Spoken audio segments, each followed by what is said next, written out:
All right, we're here with episode 3 with Patrick from Streeting September. And tell me a little bit about Streeting September, where you can find them, and what kind of music you guys play.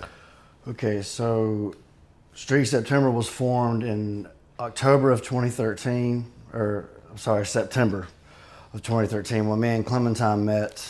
I was in a band at the time, and then I decided to part ways with that band after I found out. I met Clementine, and I was like, man, this girl's got pipes. So we started working together. So we started as a duet, and then over the years, a few years later, 2019, Steve-O became our drummer, and he's been our drummer ever since. We've had a few different bass players over the years, a couple of other guitar players that eventually led to the format that we have now.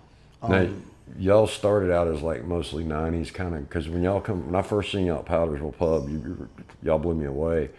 But y'all are all like 90s grunge. Like 90% of the songs, I'm like, do I know? I've heard that somewhere. Yeah, the band I was in before, I was trying to be more of an original band, but we did start learning covers, and a lot of it was predominantly 90s. And my wife and I both, Clementine, we both have a great fondness for that decade. And then I'm a big 80s fan as well. But so yeah, we did a lot of that starting out, and we still do. But we've expanded our 80s catalog, and we're going to add some more going forward. And then we also are doing 70s and I think late 60s. And then we like to do some more modern, like even closer, like in this decade. Oh, yeah. You ought to check out a couple like Pop Evil. You ever listen to them? Mm-hmm. Yeah, I got into them for a little while. They got some pretty good tunes out. And there's for sure, dude. They do. Queens of the Stone Age. I think we had talked about them one time before. You couldn't remember a lot of.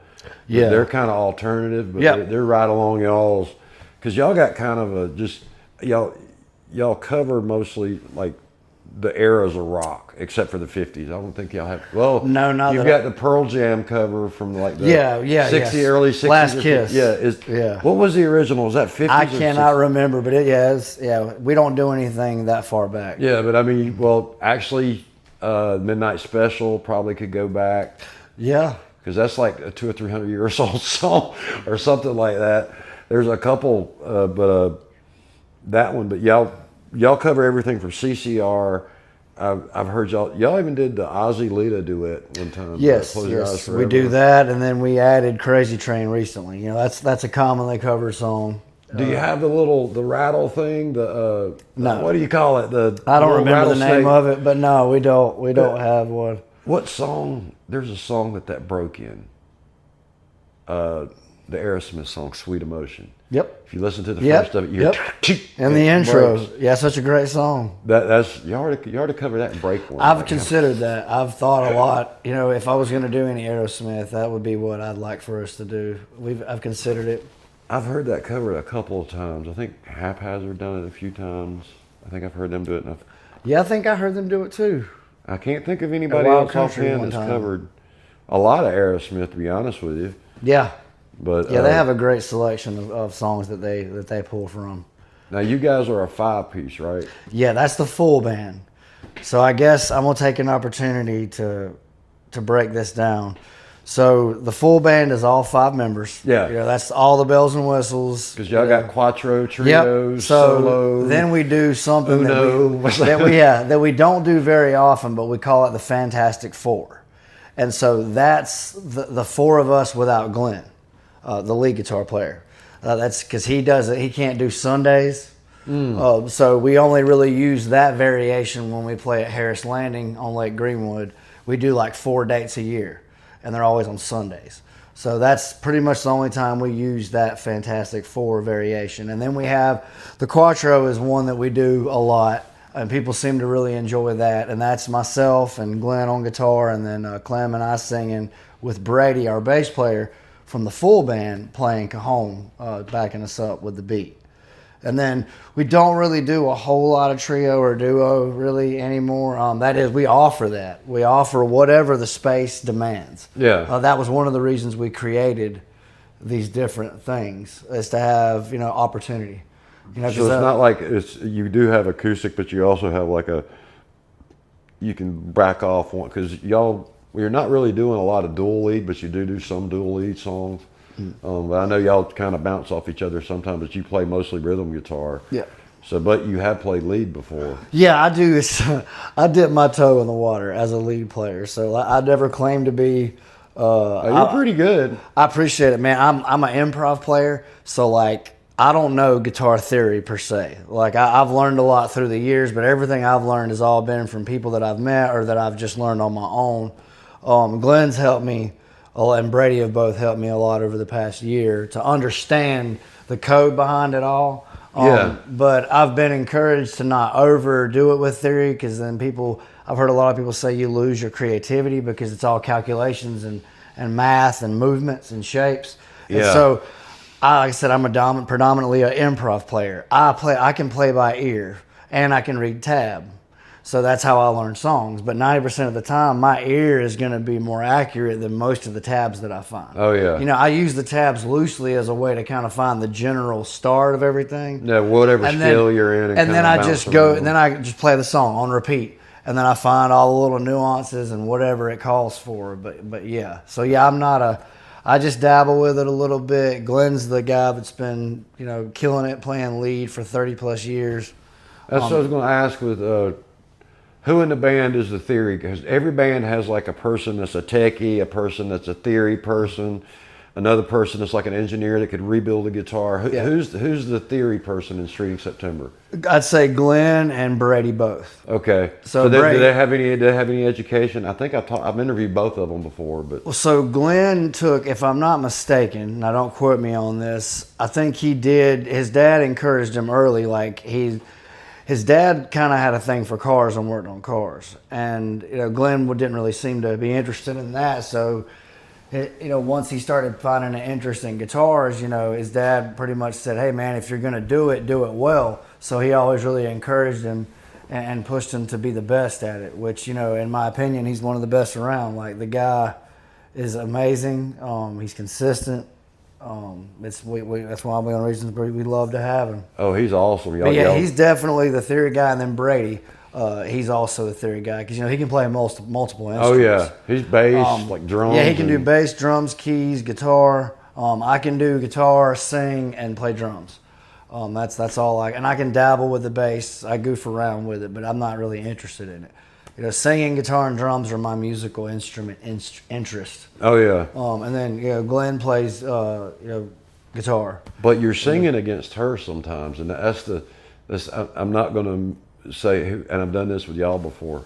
You sing great. Before I even say this, do not take this as an insult. But when you're next to her, it's like, dude, hurry up, come on, get. So yeah, that sometimes has proved to be challenging. And I've said it on the mic jokingly at plenty of shows. When I set the set list up, and I don't always. I've actually had to start considering that. I try to map out the songs in a way sometimes where it's like she doesn't blow you out of the water. She does a banger, and then I come in with this middle grade song, and everybody it kind of takes the wind and the momentum out of the show. So I've had to be very strategic about when I sing, and it was always the goal. Like I love to sing, and I sang all through school, and I did that long before I ever picked up a guitar. So that's kind of my first love, and then the instrument comes next. But, like I said, that was one of the things when I met Clementine. I had always wanted a female partner to sing with, just professionally. Like that was, and I had sang with a girl. I kind of messed around a little bit there's a girl I went to high school with, and then somebody else, and it just never quite. It didn't wow me. But the first night I met her, man, I was like, yep. And then we had never met each other, and I said, I want to do an experiment, because of course she told me the song that she was going to do for the competition, and then we talked about that, and then I said, hey, let's just do a duet right here, right now, and it was Jason Aldean and Kelly Clarkson. Don't You Want to Stay? Okay. I found her key because I did it in one key, and then she needed it raised up. So once we found her key, I said, all right, you ready? You know the song. And she was like, yep, front to back. We jumped in, and dude, every mark, everything. We had never met each other, and it was just amazingly fluid. So, but yeah, she's the best. Like, and it constantly blows me away, man. But yeah, it can be tricky because we don't look at it as competing against each other at all. But when you're out front, and like I said, you do it. She does 2 or 3 songs. You do a song, and she like builds a momentum up, and it's not like you drop it off or anything. But like for vocals, just put her back on. Yep, that's fair. That's fair. I didn't mean that as an insult. Yeah, of course, man. I've had that happen with another band I was in. Jim Buckshot, Jim, the lead singer. You could lead a band, and you could lead any band, vocals wise. Thank you, man. And so could Darren Hooperback. I'm about to say the same thing. Yeah, man. But when Jim would sing, and then Darren would come in and sing one behind him, it's like, dude, hurry up, man. Yeah, it doesn't bother me at all. I'm proud. And I knew when I met her, like I said, I had never heard or met anybody female-wise that I could sing, that sang like that, sounded like that, and can do it. I can't sing. Can do what she can do. Like I said, and this is coming from somebody that literally was in chorus, performance chorus, honors chorus. Like I've lived, ate, slept, and breathed music my whole life. Like I said, I don't know the theory stuff as well as most people do, or for the time that I've invested, but I've always enjoyed it the way that I do it. Oh yeah, and there's got to be a fun element to it. But yeah, it's Oh yeah, there was something you did. But before we go on, what I said about Darren, that is not an insult in any way. He could lead a band himself, and I've heard him do. Dude's quite a talent. Oh yeah, but when you put it beside somebody that's just like Jim she has great rock vocals. Jim has great country vocals. When you put those out there and you try to come up with it, and I'm like, how do you not just go, no, you keep going. Yeah, well, and that's it. It takes a little bit of planning, and I know now with the way we've done it over the years, I've learned a lot about crowd engagement, what works, what doesn't. And she needs to, even though she builds a momentum up, she needs to back off for a little bit before it ends up screwing something up, and she can maintain, because you guys are playing 3 sets. And hell, y'all do what, 2 hours on your first one sometimes? We do 90 minutes at every show, whether it's a Quattro show, every show, because we found through experience that typically your best crowd is going to be within that first 90 minutes. It always falls off after that. Now there might be mulligans every now and then, but you can't predict that. It literally just arcs up and just it's just a plateau and just so your momentum is important if you're going to keep people from that first 90 minutes, you have to put a lot of emphasis on that time slot and really put it out there. So yeah, we'll do 90 minutes, and then we usually, if it's a 3-hour show, we always take a 30-minute break regardless. That's our typical style, unless the venue requests otherwise, or the crowd is just so rocking, we'll cut our break short. But our typical setup is we play 90 minutes straight, we take a 30, we come back for an hour and finish out the night if it's a 3-hour show. And then we do a lot of 4 hours. And I'll be honest with you, the 4 hours are long and tiring. I know a lot of musicians have talked about it publicly. It'd be nice if all the gigs could just be 3-hour gigs, but it's just not. It doesn't work that way. We have, like I said, we have a lot. That's what a lot of people don't realize. You go to a regular concert, you might have 1 or 2 openers and the main act, and they're out there for what, 45 an hour, minutes? Maybe, depending on who it is. The George Strait concert my wife just went to recently, she said she played a couple hours, but he's got a string of the catalog of even number 1 hits. Mm-hmm. But that's another thing is you're playing all night. You're playing 3 hours or 3 sets, which is the norm, and compared to like somebody, but this person on tour is playing Tuesday through Sunday. Yeah. And you guys are playing like they Thursday. might play, like somebody on tour might do 3 dates a week. Yeah. Every week. And then most of I talked to you know who Cody Jinks is, right? Mm-hmm. The country. His steel guitar player, Austin Tripp, I'm not exactly sure where he lives, but he lives in South Carolina somewhere, or either right on the line. But he used to come to Powdersville Pub all the time. And I talked to him about, like, what do you do when you go to these cities, what do? He's like, press meetups, little things like this, interviews, sound check. He said, they never really stop. They never, I see it's the not all bus. it's not all just performing. Yeah. Like, But so the thing more. is, they never get to see the places they're at. You never get to experience the, you're the entertainment. Like you go to Wild Country and play, and you unless you're breaking or something, or go up there, when you're on your, y'all been up there a couple times in your off time, you might not even know where the pool tables are, or where, just different venues. You guys don't experience the same thing, and that's what a lot of people don't realize. All y'all put into putting the show on, and then go put it on, and they come up and, hey, will you play? Why can't you play that? This band or request that gets frustrating for sure. Well, that's a good question. How do you handle? I'm gonna say, what's the etiquette for requesting a song? Okay, so we've been back and forth with that one.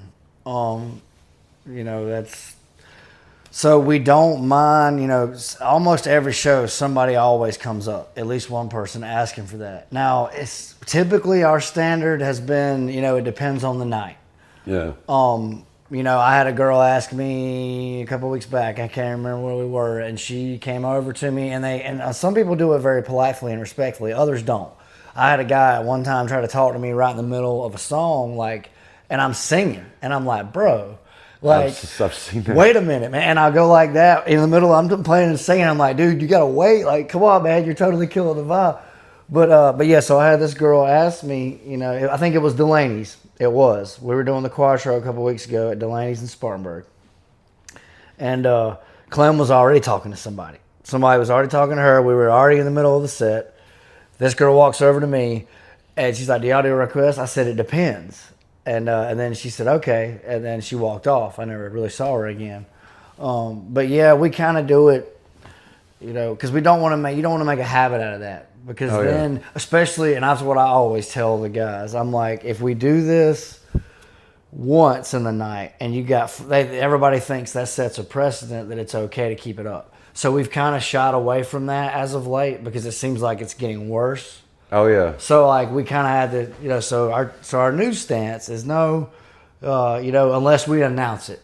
Say, hey, look, we got 30 minutes left. We're feeling froggy, and we don't typically do that, but it's a cool, fun idea. Save the last 30 minutes of the set and say, hey, look, we're gonna do request suicide. Y'all throw some songs at us, and if we can play them, we will. Well, that's the thing. I just thought about this. If you do a website, or you could probably, I don't know, do y'all have a database of? Like, I've worked with a couple of other different bands. They'll have a song list, like a whole catalog of stuff they know they can play. Yeah, we have a master list. Yeah, if you can, maybe put that on your website or something, if you get your website going back. And this is for every band. If you maybe try that and say, hey, since now everybody's online, if y'all want to request a song for the third set, go check out our catalog. Yeah, that's one way to go about it. That way but then again, you're always going to have, I know it's not on there, but can y'all play this song that was on the B-side of a top 40 hit nobody ever heard? We've had people want to argue with me, and Clem too, she's dealt with this. And I'm sure the other members of the band, Brady and Glenn, since, everybody that's out front. Yeah. Everybody, because nobody's going to walk back there and talk to Steve on the kit, because he's back there, and that's encroaching on our space. Yeah. So I'm sure they can attest the same thing. They've had people do that, and they'll pick some. I mean, I have had requests for some of the most obscure songs that I've never heard of, and I'm like, seriously? And they act like I don't, how do you not know this? But it's subjectivity, right? Oh yeah. So I just chalk it up to that. But we try to do it politely, respectfully, and professionally when people do it. We're not going to bite your head off, but yeah, the request thing varies. I've got to interrupt here. If the camera was bumping the whole time you were talking because of this little guy. Yeah, he's a troublemaker. That's Ace. He's the troublemaker for sure. It's Ace, right? Mm-hmm. I got my little Ace. Yep, Clem named him that. Named him after Ace, really? No, I think that was before her Kiss obsession. I don't really remember. That's a lifelong thing. You'd have to ask her. Yeah, she didn't really get into it until Glenn was actually the one that influenced her taste in Kiss. because he's like a mega fan dude. Like he has a whole room. I've seen it. The man's got so much collectible Kiss stuff. Like it's crazy what he has. I think it's like a mini museum. Oh yeah, I think I'd bought every. I got the Axe bass hanging on the wall in the man cave. Or no, it's in the. I got the Warlock and a T-Bird hanging up now. I got the Axe bass kind of in a case. Yeah, I have to admit, like I'm not gonna say I'm a Kiss fan, but you know, after she started showing some interest in it, you know, and we cover a couple of Kiss songs. Sure Know Something and Tears Are Falling. These aren't well-known songs. Tears Are Falling. So we haven't done them in a while because like when we played them, people just kind of didn't seem like they even knew who it was. So we were like, well, and we didn't want to do, you know, as a band, we try not to do all the songs that everybody else does. Oh yeah. You know, like, and that's a constant struggle. You know, you want to stay you want to stay creative and kind of stand out, but you also have to play songs that people know. Oh yeah, and people sing along to, dance. And so there's that roster that everybody in Greenville has, you know, ready to go. And if you're in South Carolina, you have to play Can't You See. Yep, I swear that song. I try to rotate my stuff. I will say that about me not singing as much as Clem does. It helps for me to not get bored and burn out, and it gives me opportunities to switch out my stuff because I don't have to sing as many songs. Yeah. But yeah. Now you do the Black Crow? Well, it's not a Black Crow song. Well, it is a Black Crow. Talks song. to Angels is one. There was the other one that was the remake. Hard to Handle. Yeah, that was it Otis Redding or somebody like that? I don't remember who but did yeah, it originally. That's another one. Yeah, and I don't think it was Otis. It might have been, but I don't know. That's you do that one very well. You do some of the Bryan Adams stuff pretty good too. Yeah, I'm a real big Bryan Adams fan. There's just something about his voice, but I could say the same thing like Richard Marx. Like I'm a super big Richard Marx fan. So like I remember growing up when I was getting exposed to the music that would influence my life in many ways. You know, Richard Marx was one that really jumped out at me. Bryan Adams, like I love ballads, like power ballads, like just the Journey stuff. You know, I'm a Steve Perry fan. You know, it's all good. But like I said, I was born in '83. So my mom exposed me to like My One 2.5 back then was a variety of all the popular pop songs. And Billy Joel, I'm a huge Billy Joel fan. So I got that from her. And then my uncle was actually the one that exposed me to rock early. He exposed me to AC/DC. And that was my introduction to rock and roll. And then my grandparents were, they're older, obviously. They liked, country. Oh, yeah. So, so that's where I got some of that exposure from. You know, the classics like George Strait you had mentioned earlier. And we'd talked before when I was setting all this stuff up. Y'all have got a couple of new covers, and one of them I'm kind of excited about. I want to hear, and it's the Same Old Situation, Motley Crue song.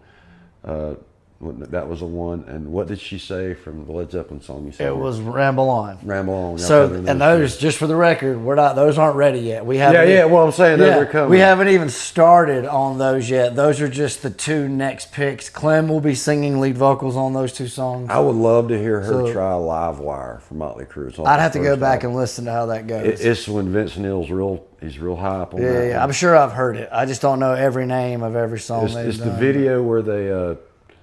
If you've ever seen any of the Nikki Sixx interviews where he talks about they set him on fire, where they actually set him on fire, his pants on fire. It's been a while. I watched their Behind the Music in the 90s, and I forget. Oh, yeah. Well, they're wild. I grew up loving Motley Crue and Kiss and country, growing up listening to country, Waylon, Hank Jr. Yeah, man. The classics are great.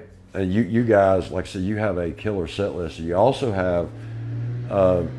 one I use as a theme song at the end for the outro for this podcast, two originals, Crazy Feet and Verbal Carnage. And tell me about Crazy Feet. Okay. Yeah, those are the two that we have streaming right now. So what do you want to know? How was it? Okay, I got you. How was it written? What came first, lyrics or? So Clementine writes a lot of lyrics. She writes like poems, lyrics, and she just collects these things over time. So if I'm remembering correctly, so I believe it was a practice one day, and we actually, funny story, side note, we actually pretty much wrote the Crazy Feet and Verbal Carnage in one afternoon at a practice on the fly. Of course, we went back and made small adjustments, but the core of the song was already there. So what we did, let's see, Crazy Feet, she said, I remember her saying, it's kind of talking about this restless feeling, and that's actually what the song's about. It's about moving around, playing. She wrote it about restless legs. Yeah. Essentially. And with other elements in there, and of course, when you talk to her, she can give you more, because like she wrote the lyrics. So the meaning and everything behind the song, she knows more about that, and it could expand further. So she kind of gave me this idea to work with, and I started playing around with riffs, and I knew I wanted something, after I read, I think she already had some of the lyrics. Yeah. So I kind of read what she had to kind of get an idea. And then I'm like, okay. So then I just play that intro riff. I wanted something lighthearted, upbeat, kind of thrashy, kind of punk rocky. Oh, yeah. And that's how it started with that intro riff. And then I just built the rest of it out right there. And then she was like, yeah. And then that's pretty much how we've written everything that we've either recorded and or released. Because Verbal Carnage was, I think I just started playing, we were just dabbling around, vamping. And I started playing the intro to that. And I was like, man, I really like that. And she heard it, and I think she was like, wait a minute, keep doing that. And then she came over and went to work. I've seen her literally write the song right there in real time with other stuff we've written. And then the other two songs, we did record those, but we're having to go back and we're going to redo them. We ended up not happy with the finished product. So those will be Crucify Your Hate and See Me. And those are very different from Crazy Feet and Verbal Carnage. They're all four kind of stand on their own. Well, the cat's hitting the camera Ace. again. Stop being ridiculous. Ace. I love the name, man. He just wants attention, those, man. Both of those songs are great. They're really, if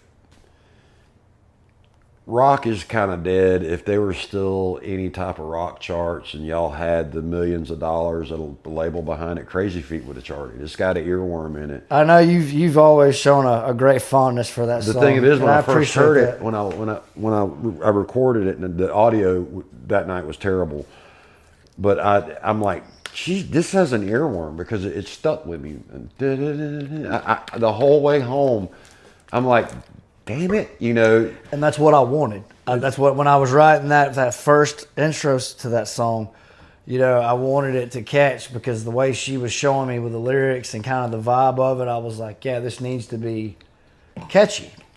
And y'all we'll walk through this real quick. We're coming up on 30 minutes. Just to let you know where we're at. Sure. Hey, if you don't stop rubbing I stuff, love cats. I'm going to put you up. I've got way too many. You're going to kitty jail. But y'all just got finished doing, well, not just got finished. It was a month or so ago with Brando Jones. Is it Brando? It's Brando Jones Films. Mm-hmm. Walk me through that experience. How did that go? Y'all have got a couple of videos out that they did with them. The Janis Joplin tune and Zombie. What was the Janis Joplin song? It's a popular one. Piece of My Heart. Yeah, and I think didn't Faith Hill covered that? I couldn't say. I think so. I mean, it sounds like something she would probably do. She's got the range for it. I've always been a big Faith Hill fan. Oh yeah, love some Faith Hill. But a lot of people are starting to use them, and I know they're starting to go around to different venues and doing their video. How was that? How was that experience? Dude, it went by too fast. That's the first thing I'd like to say. It was and continues to be a great experience. So the day itself, the booking it, the communication between them, and between that to the day of, the follow-up after, I've still been in communication with them on, they've gone out of their way to help us make some adjustments on some things that we just weren't working. And they've been more than accommodating. Like they have been fantastic. But it was so much fun that day. It was just a lot of fun. And then to go back and see that video work. Oh yeah, that Joshua does. It's just, I love it, man. Oh yeah, they did. I've filmed y'all before. You know what I do. I mean, Yep. it's they do a lot better with a lot different stuff. But it was cool, and I hate we didn't have more time. Like I said, it went by too fast because it's just like we were talking about earlier about performing. You're there to do a job. Yeah. We couldn't just sit there and just shoot the breeze all day as much as we wanted to because Tim Lee happened to be there. Yeah. With some guys he's playing with, some 90s, Tim Lee's awesome, 90s man. cover, and we're good friends with him. We've known him for several years, and so we got to talk a little bit, but you just don't get that real quality hangout time that you would like. But yeah, it was great, super professional. The quality of the product speaks for itself, in my opinion. No, but it was pretty easy. There wasn't any. Yeah, no. They make it real smooth, real easy, and real fun. So if you're now, this is another thing. A lot of bands when they first get together, they want to jump on something like that. But like you guys have had you've had what 4 or 5 different bass players. I mean, Yeah. you've locked in the past couple of years. You've had a good And solid that group. created a lot of delay for us. If you go ahead and make an EPK and do this and get photographers,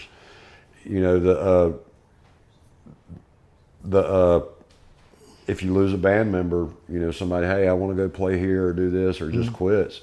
Now you got to go reshoot all that or do whatever. Yep, and that's kind of the reason why, because I've been asked, like, why do you guys do this sooner? Well, you have to understand.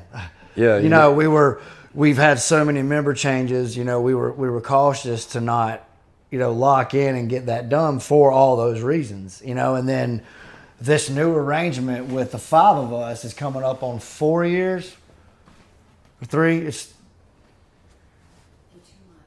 yeah. So with Glenn, the addition of Glenn, man, it'll really be 4 years. Wow, I was thinking more like 3, but with Glenn coming on board, it'll be going on 4 years together, and that's just we knew.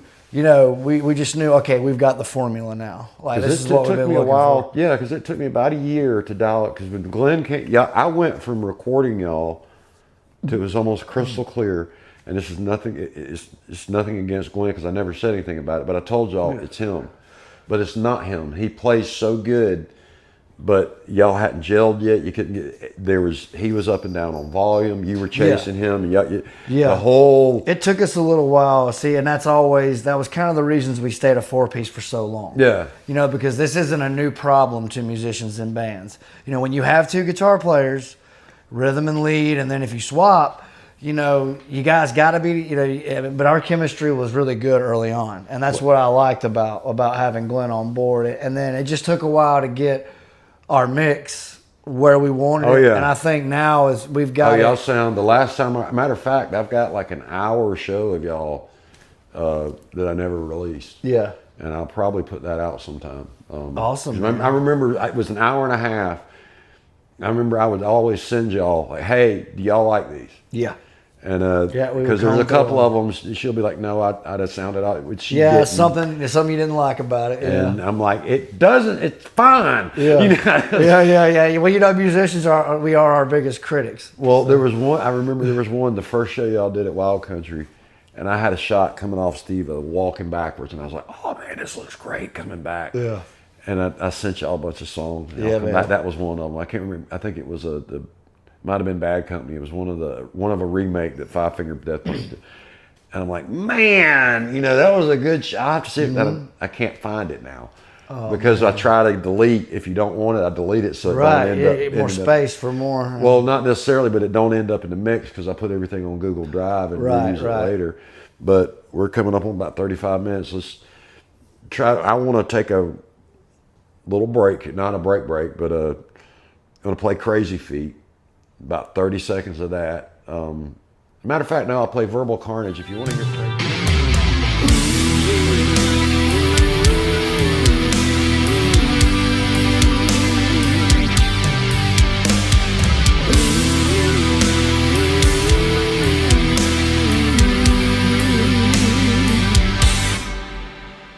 Wrapped in danger, caked in fear, my eyes are not as they appear.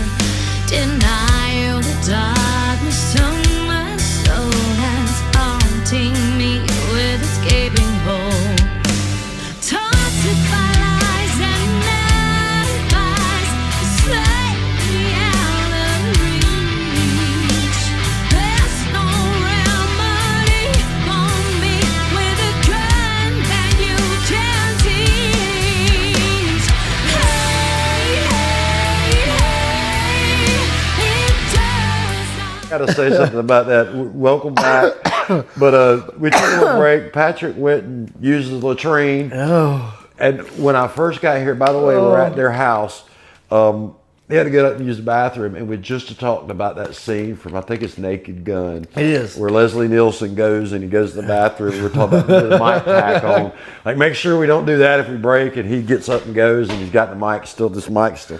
So I don't know how. I'm not going to leave that in there, but just that's why we're laughing, not because we've done anything illicit. Oh man, that is perfect. That was Verbal Carnage. And Crazy Feet will be the outro. Both of those are available on Spotify. Yeah, iTunes. anywhere. I can't remember all of them, but it's over 30 different platforms. If my math is correct, like you can get it on all of them, any of them. Like there isn't a streaming platform that does not have our songs. Oh yeah, and it's like I downloaded them, because I'll use them. But that's what I do with iTunes. I'll download them and I'll insert them that way. Glenn uses iTunes as well. But those are some good tunes. And now we appreciate that, dude. We really do, because like yeah. Now you've got some. This won't be out before tomorrow, the show at the station. Yeah. But you guys got Next Week at Wild Country, and what else you've got? You've got the Notebook there. Okay, so let's see.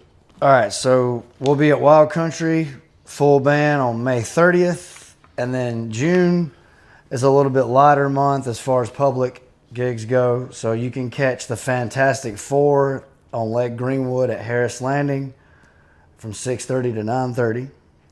And then to finish out the month of June, we will be at House Divided for the Bike Night After Party, full band on the 24th of June from 8:30 to 12:30.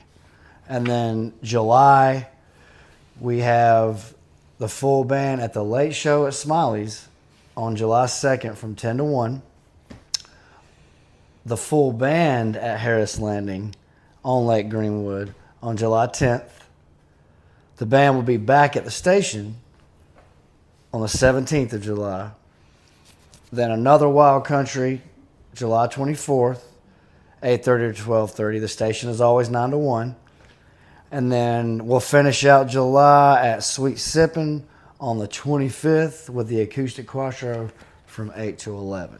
Y'all got a good amount of shows coming up. Yeah, it's tricky, man, because of my job. So my day job, I work 4 on, 4 off, 12-hour shifts. I'm a truck driver, Class A CDLs. So every time I go back to work, my days shift by a day. So every other month I work weekends. Okay. So that's kind of why it looks like we cram a lot into one month and then the next month's kind of light. That's why it's that way. It's because of me. It's my fault. Weekends too, or does that rotate through the weekends? It does. Like I said, so every other month I work weekends. Now, I used to work for the counties in Greenville County, Spartanburg County. That's the way you'd back up or go forward a day. Usually would back up a day. And I've learned, I tried. So when we first got Glenn, so when Glenn came on board, he brought venues that we did not have with him when he joined up with Streak September. So our frequency of our playing increased a lot. And I tried in that first year, I don't even remember how many gigs we played that year, but it was a lot. It was a lot. And I tried to do both, work and keep up with that, and it darn near killed me. So we've gotten better at adjusting our gig schedule to where it works for everybody. Yeah. We still get to play a lot, but it doesn't put me out. So who does your physical? Who does your booking? So Glenn and Clementine manage all the booking. Okay, because that's kind of weird. You know, usually booking you have one person. Well, the reason for that is because the gigs that Glenn brought with him, he already has established relationships. So he's got the kind of network. Okay. He's already got it there. No need to, you know how sometimes companies come in and buy and they change everything and make it worse when it wasn't broke. It didn't need fixed. So it's very fluid that way. Myself, Clem, and Glenn are in constant communication. Ranging from everything from booking to payroll, all of that. Because the three of us, do pretty much all the business end of the band. And you guys have, like say your 5-piece, and just went over your shows. I'm trying to think of everything to cover. How do something a little educational here? How do you book, or how do they book, or how do y'all physically do it? What do you use for email, messenger? Okay, so this is a loaded topic, and everybody, it's talked a lot about online. So, there's a lot of different opinions on this, a lot of different trains of thought. We've tried a lot of different things. It varies. You kind of use it for the situation. It may start out like in some cases it might have started out as an exchange on a Facebook message or a text or a phone call. And then it email, and then it evolves into an in-person meeting. But we have learned over the years that some places, nothing beats just showing up. Like, and I that's 100% true, because we recently got back into a place. It's been a few years since we've been there, and we got back in, and I think it really helped to have somebody show up. And talk, because in these venues, we all know and understand there's bands popping up every day. Everybody's hungry, everybody wants to gig. So there's only so many venues. So these venue owners, and I have heard venue owners talk about it, and other musicians have experienced this, they don't like to get carpet bombed. They don't even read them half the time. They might just like the old record labels did when you sent in a demo. They'd get thousands. They might look at 10. It's the same thing. You have to be, it's a delicate balance, we've learned. So some gigs have been done literally through a DM on our band page. Some have been in person. The ones that we have recurring gigs, that's just an exchange. Yeah. Because it's already established. Because like we were talking about with Brando Jones, everybody wants to run, they want to get an EPK, they want to do this, they want to get their, slow down. You're worried about getting gigs. I'm just going to use Wild Country as an example. You could probably go up there and find out who to contact. I know they're not on Facebook, and you could go up there, find out who to contact, and find a way to get to Terry and book it. And that's what people don't get now. And if you want to go get your EPK, you want to do all this, if you're not playing at the Wild Countries and the old school taverns, and not saying those places are any type of low. Yeah, just examples. Just examples. But those are places you could just go up there and actually talk to somebody, and maybe by reputation or whatever, get a gig without having to go through all the crap of sending them a link, sending them an EPK. And that's for the money makers, because the $100 a man, which is what most people make and what most people start off with, that's not worth paying for an EPK, if you're just going to be doing that. No, that's one thing I was wanting to ask you about with that, because y'all are at the point now. Y'all got what, 2,000 or 3,000 followers, I think, on Facebook. It's weird when I look. I can't never see the exact number, but Clem is the admin of the band page. I'm a moderator, so she has more, full access, and she can go in there, and she's. It's got to be pushing 25 by now, I would think. Yeah. But she tells me every now and then. Oh yeah, y'all are there. Because we've had an uptake this year. Yeah. We're doing. It's been wonderful, because musicians need to understand. This is a different world. I'm not saying I'm old, but I'm 43. I've been gigging my whole life. The dynamic is different. Online is everything.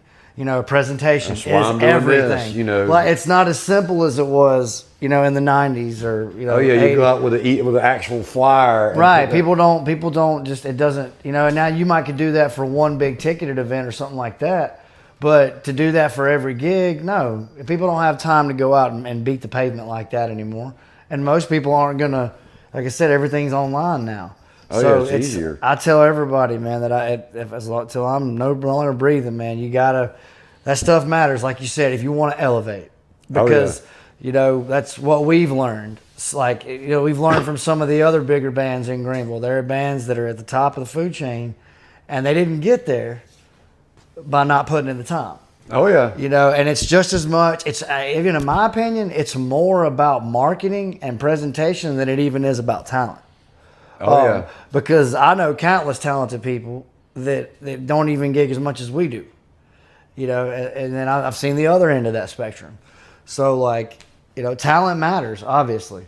You got to have something to offer for somebody to be willing to pay you for your skills, especially in the entertainment industry. Oh yeah, and then you've got to have that relationship, and I'll tell you about. We're going to talk about this, and then we're going to get on to the fun question. All right. And, well, I want to ask you something that hit me. We've done this interview before, and I screwed up the audio. And you had talked about something. You had started off when you started off in music. You were into Christian rock, which hanging out with you a little bit, I kind of blew my mind. Like, really? Because I was as a kid. I'm a huge Striper fan, or I was. Did you ever like them? Oh yeah. They're coming to Pickens in October. Yeah, wow. I'd like to see that. I'll have to talk to the guys, see if they want to go. We'll go as a band. That'd be cool. I think Glenn's a big fan too. I know Clementine is. I'm a huge Clementine, fan. ladies and gentlemen. So here's the thing. I couldn't go to that show. I can come see y'all do a little camera work on the side. Right. I can't do the crowds. I'd have to. You're right. I'd have to get some type of I don't know, it would just look weird. Your anxiety. But yeah, I would love to see them. I loved Striper when I was. But I don't know why I had to ask you about that. But it just bugged me because you were like, you did Christian rock. I'm like, yep. It was like I was listening to bands like Squad 5-0, MXPX, Supertones. I was into ska a little bit back then. Don't really care for it now, but I went through a little phase back then, where ska was really big. Because you got to think, the Christian bands that I was listening to in the '90s, you had Sugar Ray, as far as secular goes. Yeah. And they kind of had a lot of ska elements in their music, but I was into like Project 80. As far as heavy metal goes, you got Live and Sacrifice, Zayo. These were Project 86. These were bands that when my mom heard this, she was like, what is this? And I'm like, Mom, this is Christian. This is the new thing. Like all the genres are getting into I don't want to call that praise and worship because that was before praise and worship music was even a thing. oh yeah, well see, But it was Striper kinda kind of in started that, Right. That's what I was getting to. The Striper in the '80s. I didn't know if you had, and the cat's hitting the camera. Stop doing that. Do something with this cat, baby girl. But You hear her singing in the back, maybe. But yeah, we did. I listened to a lot, like my mom. So we might do some Striper one day. You never know. I'm ready for my interview. What? I'm ready. So you're gonna do? Oh, okay. Well, Last time, I'm good. Batteries. batteries are the issue, Angel. But anyway, Be fast. but yeah, my mom did not like me listening to like when I was coming of age. Secular wise, I was getting into Soundgarden, Bush, Nirvana, Alice in Chains. Oh gosh, Green Day. Like I had a fondness for punk very early on. Oh yeah. And I still love. You can tell. I still love pop punk, and I was, like I said, that band that I was in was a Christian pop, like thrash punk band. Like I still have all our music in my Google Drive. We did like 3 albums worth of music in that band, and it was all original music, all spiritually driven. Oh yeah. Yeah, all the songs had some sort of a message or something like that in them. But yeah, those were some of the funnest times of my life, man. Oh yeah, maybe there's a guy that follows the channel that's actually, I think he is a promoter that's doing something with. I'm not gonna say his name because I don't know the guy. Yeah. But he's doing something with that show, so maybe he'll see this and reach out to you. So What show? the Striper show. Oh the one yeah. in October. Yeah, baby.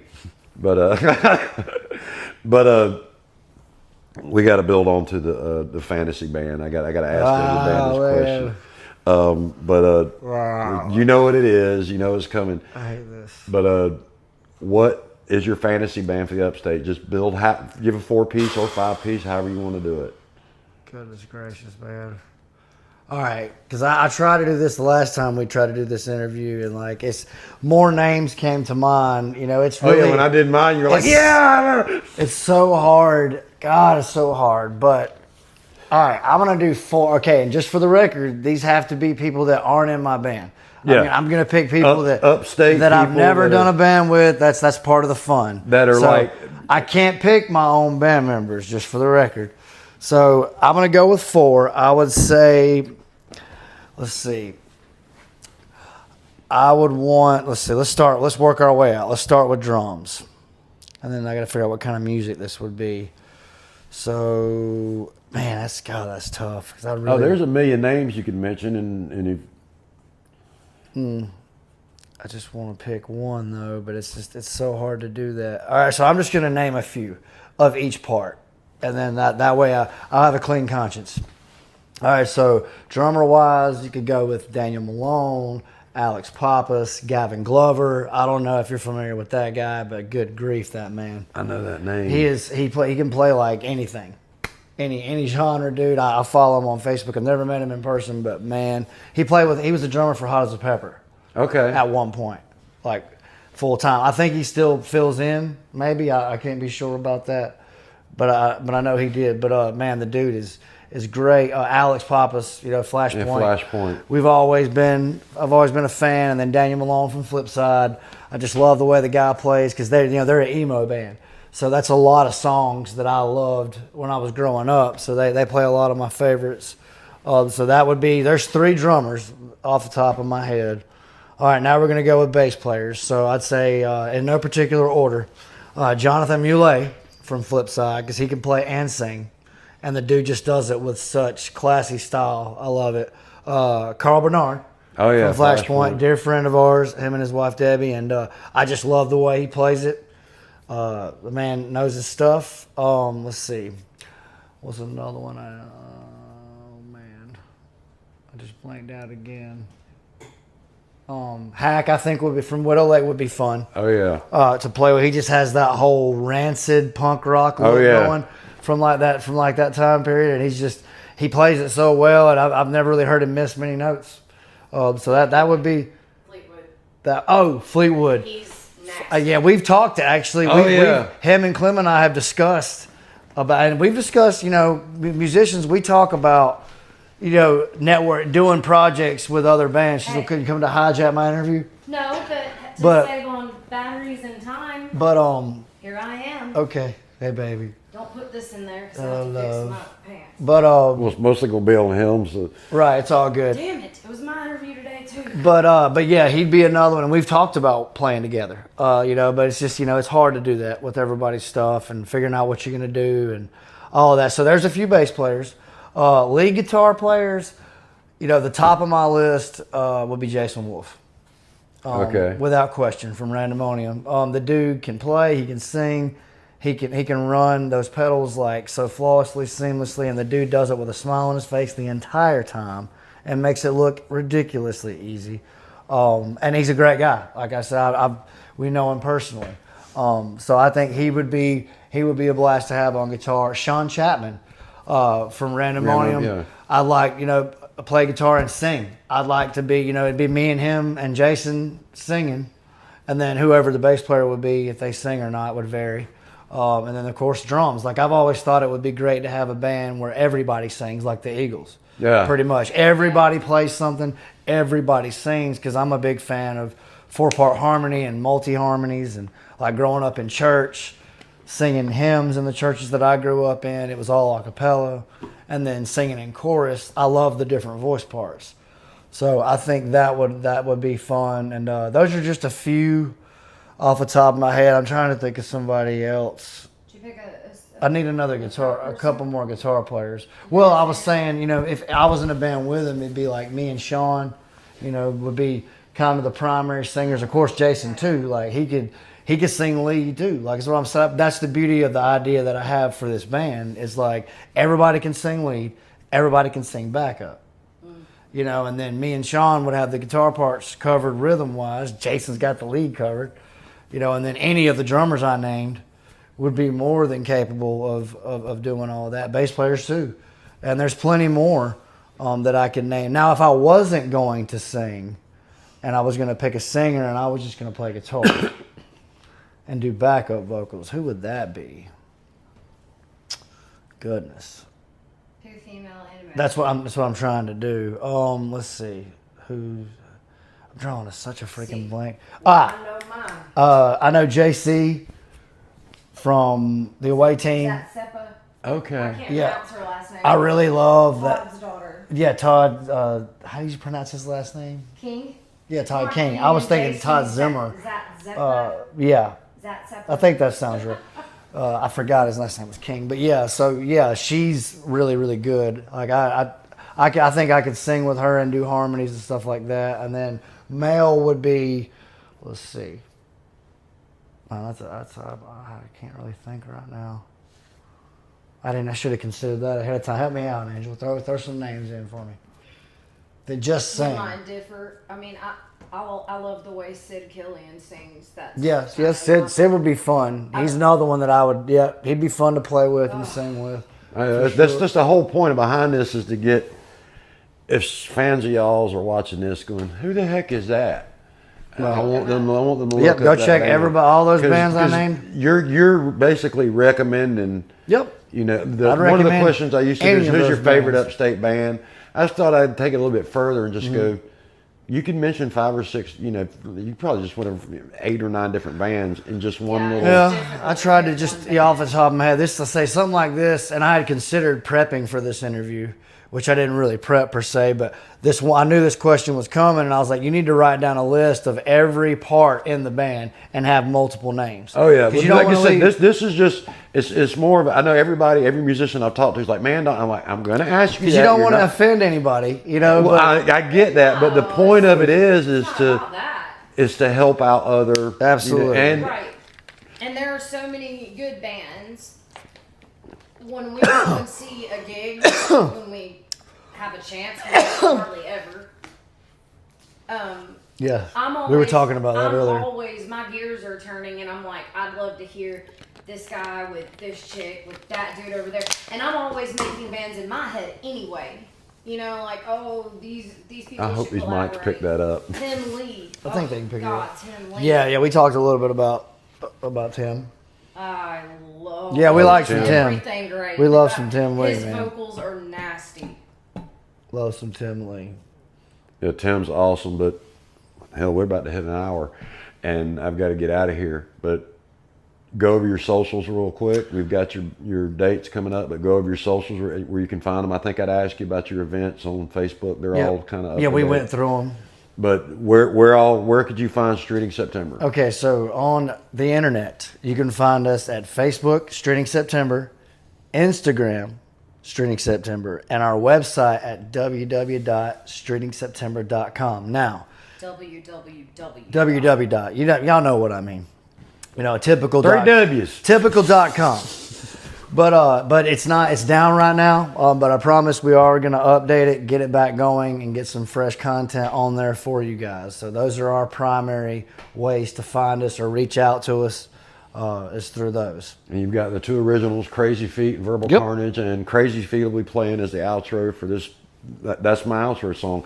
By the way, I just want to make sure and do this publicly. I have your permission to use that song. We're not going to go through all the copyright stuff. It's just verbal permission here. I'm going to use that as you guys get paid for it. Yep. It's not like Absolutely. not like I'm taking your song and stealing it. Content ID picks it up, and you guys make up 3 or 4 cents off of these. And you can always catch us find us at the Upstate Music channel. Be sure to like and subscribe. Oh yeah. And thank you for watching. This has been Patrick with Streeting September, and we'll get some of the other band members on here as soon as possible. And thank you for watching the Upstate Music channel. We'll see you out there on stage somewhere. Everybody's afraid, so they stay on the run. I say why run when I've got a gun. I found myself in this town, lost myself on a new ground. Can you sail this journey for the sun? I feel it too, yeah, you're not the only one. Oh, when the shallow dirt beneath your feet makes you think back to a time when you were rising on the brink. Right here in upstate of South Carolina in Greenville, we have the top-notch musicians, man. It's awesome to see the variety that we have around here and the way things kick. Last night, and I'm tired. But keep it rocking, Greenville. We'll see you.